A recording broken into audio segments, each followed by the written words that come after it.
So onto the Marblehead. You don't see Hill around very often, oddly enough.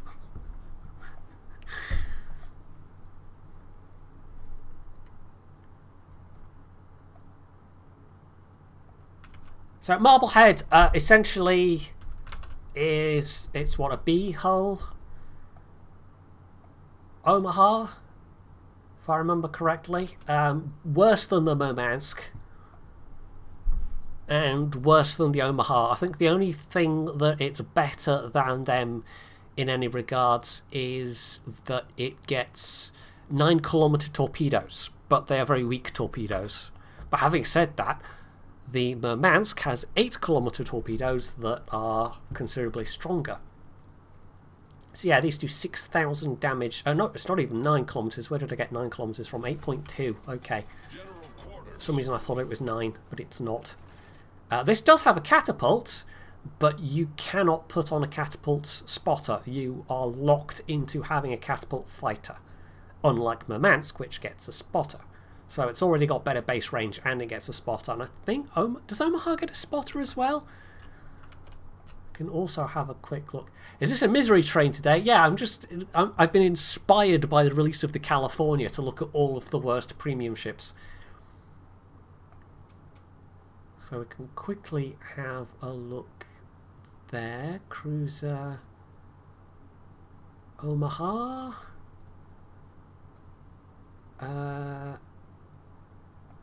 Omaha also only has a fighter. Okay. But a considerably better main battery range. This is 13.9. Omaha gets 15.2. And if we look at Cruiser Murmansk, Murmansk gets 14.8, but the spotter plane. So still better than this, and it gets a spotter. And of course, let's not forget, Murmansk actually has superior AP shells to either of the two American ones, because it's supposed to be the same shell, but for some reason it's got a way better Krupp value, which means it's got just a better chance of penetrating. Yeah, Murmansk is the OG Russian bias ship. That and Gremyashi, back when Gremyashi could stealth fire. Back before all the changes they made to spotting.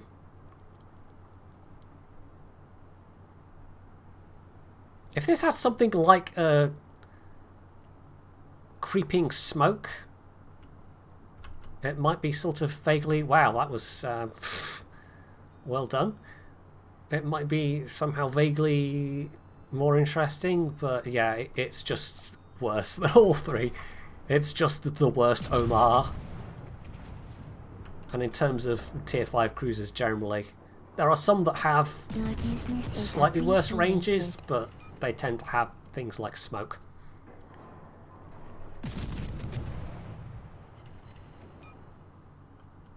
So yeah, it is not a good ship. This is also a full down tier, as you've possibly noticed.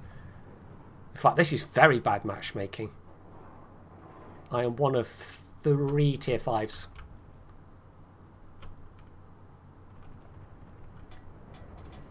Yeah, Grammy's still good. It's just not like the change in being able to stealth fire. Basically downgraded it from being OP to just good.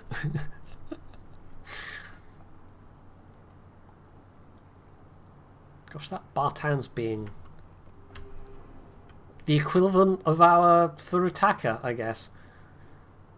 Just charging in, heedless of any sense or caution.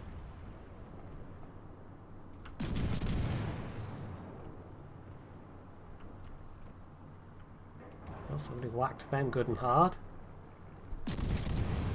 Now, I can't even quite... just don't have the range!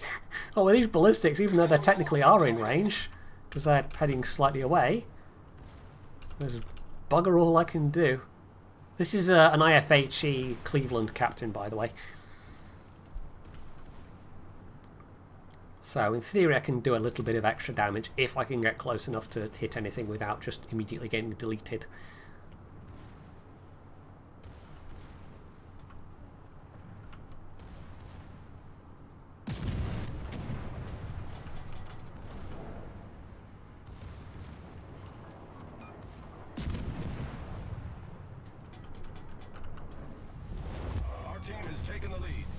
Right, he's backing up, so I'm not going to get more than a couple of shots landed here.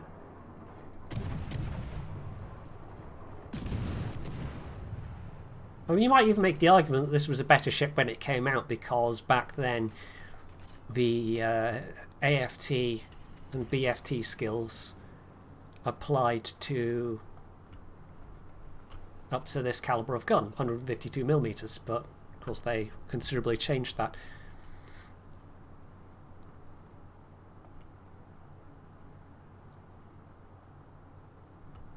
If I can get to some islands where I can HE spam that Nelson a bit, that might be useful for me.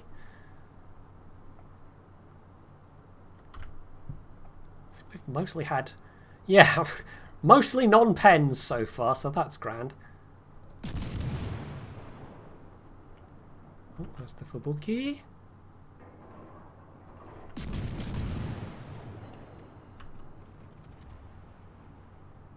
Am I just hitting turrets? I can't actually see where I'm hitting at the moment. That would certainly not pen.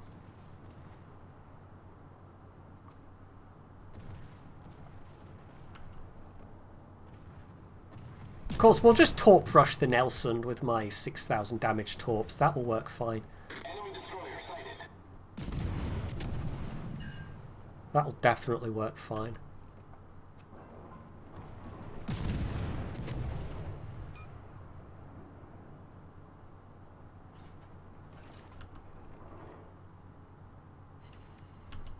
Our battleships, apart from the new mechs, don't appear to want to be terribly aggressive. I can actually see what I'm shooting at now, that'll be useful.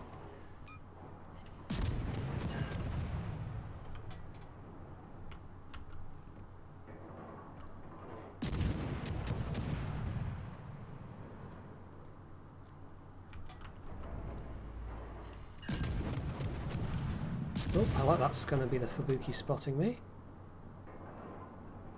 Don't know if the Nelson can actually hit me from there, though.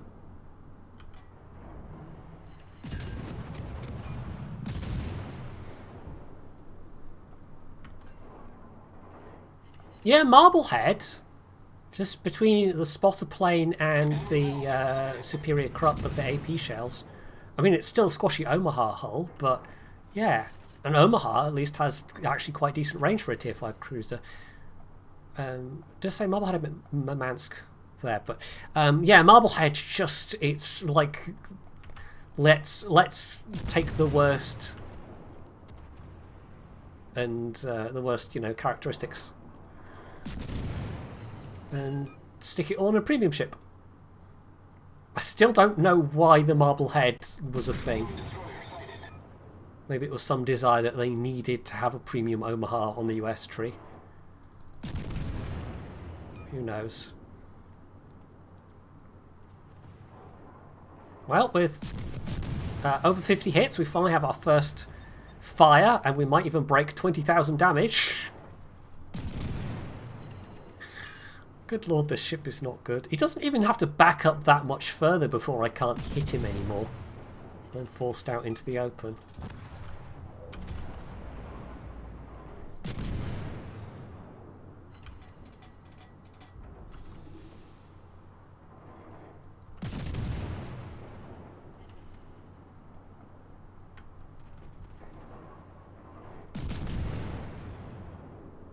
Yeah, possibly it was just let's copy paste a ship.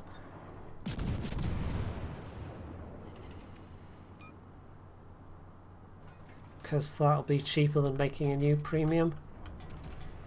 Especially at tier 5. I don't know. Some of the premiums do seem like that, fairly money grabby, and then others they've gone to the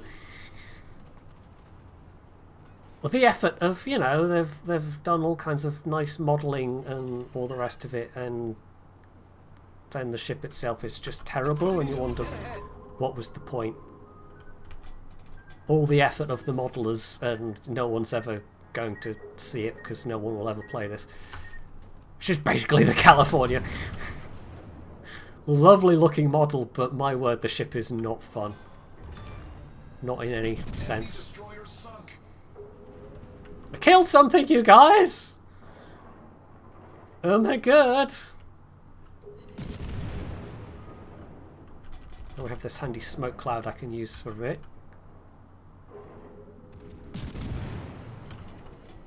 He's still just backing up.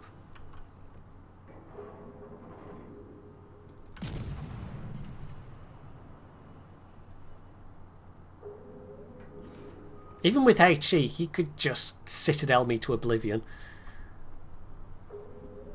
Oh yeah, the Murmansk is actually cheaper than the Marblehead as well. There is literally no reason to buy the Marblehead. It's definitely just filler. It's absolutely just filler. It's not even particularly stealthy. 11.8 kilometers on a firing range of 13.9. It's not like the other crappy range cruisers tend to have at least better stealth, but not Marblehead. So I think Marblehead is fully deserving of being on my list of crap premiums.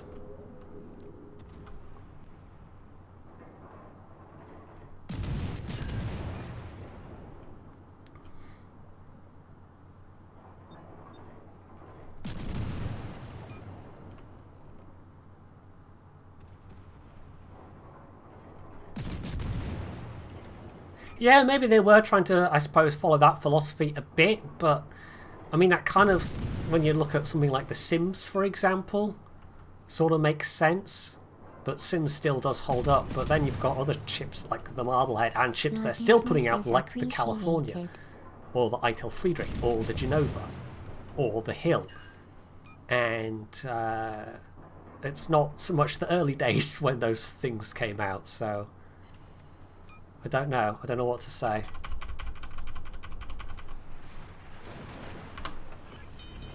Critical engine damage. I can at least pull out of range fairly quickly. The ship is on fire. Yeah, oh, Texas. I suppose I could have put Texas on the list, although Texas still does have better firing angles than... like Texas, I would say is more mediocre than bad. It's just the one good point of it, yeah, was completely nerfed to pointlessness. Right, this... I don't know what has happened here, but this is just, I don't know, a standard game, I suppose. Arkansas, if you don't get carriers, Arkansas can be OP. If you do have carriers, it can be totally useless. But honestly, the same also goes for the Imperator Nikolai. That's also quite easy food for carriers. Oh, a spotter would be so damn useful right now. Right, I don't think that Nagato is going to last forever.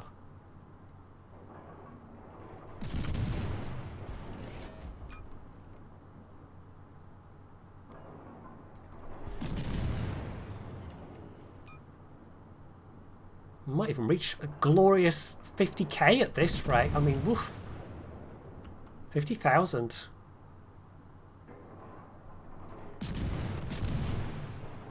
Yeah, that Nagato's not going to last. And then I'm going to be screwed. Because I'm in a tier 5 cruiser versus 2 tier 7 battleships and a tier 7 destroyer.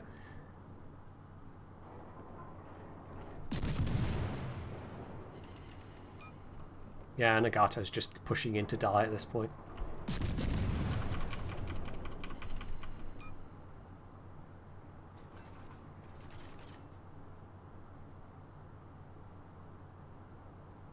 Well, I did get one more fire on the Nelson, but I think he extinguished that one. Ugh. You know, it's not like we can afford to lose the points. But we're going to. Is there a theme to... Yes! Reckless Sneak. As it says in the title, World of Worst Ships. I'm playing all of the absolute worst premiums in the game. Inspired by the release of the California.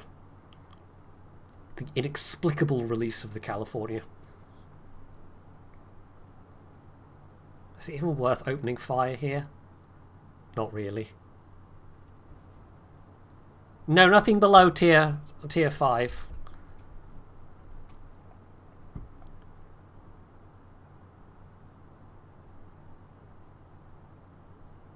Right, I'm just going to have to sail away.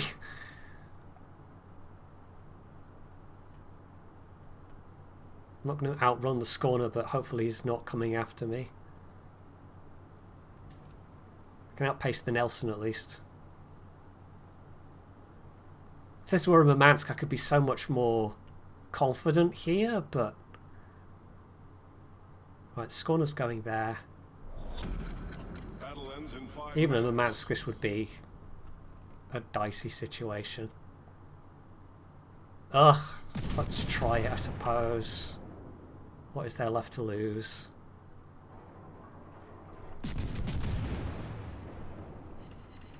Well, there's a fire.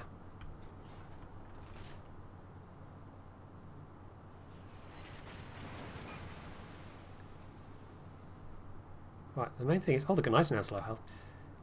Actually, distracting the Nelson, like, it is risky, but it might be useful right now. They have killed the Arizona.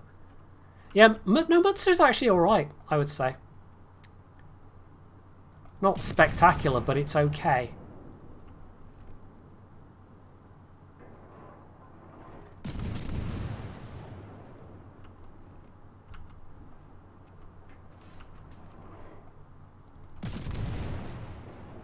Well, I may have to go for the Scorner, actually.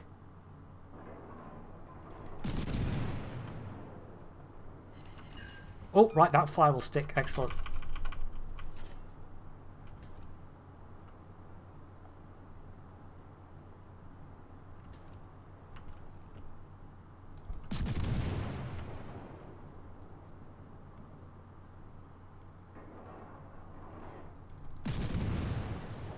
Really just at the edge of my range. He keeps speculatively looking over my way. I don't like it.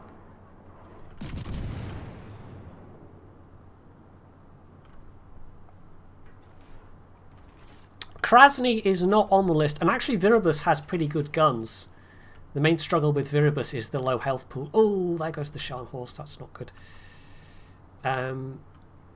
I would say Viribus is actually kind of okay. Krasny, you can skill the captain to be... I wouldn't say it's good, but you can skill the captain such that it becomes better. A lot better. Shinonome? I would say Shinonome is fairly decent. Right, come on, Scorner, where are you?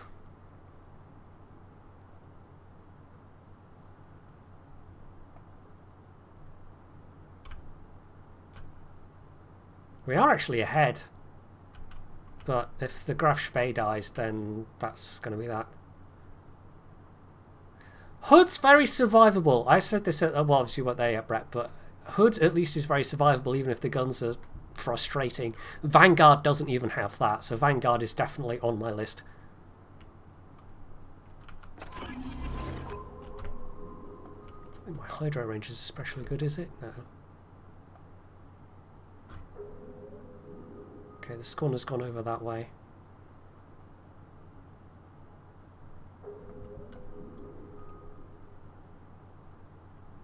So, Hood I don't enjoy playing, but I don't necessarily think it's awful.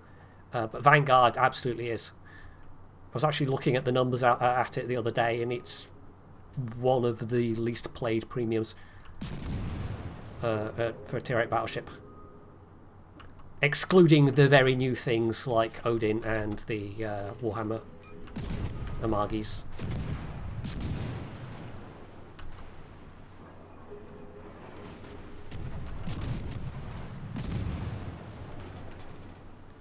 I'm actually surprised he didn't try and go and disrupt our cap.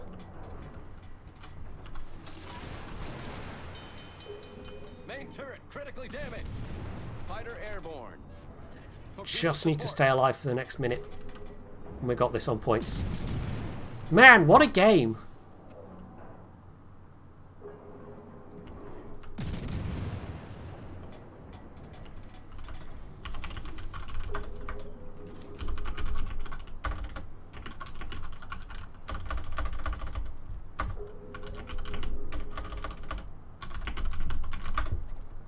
What a very close game. Nearly 70k damage. This is probably about as good as one can expect to do in the Marblehead bottom tier. If the Scholar had actually come and gotten in the cap and blocked our points progression, that would have won it for them. No! Grashbay, don't fire! Fighter returning to ship. It's a bit too risky. A little bit too risky. Ugh, anyway.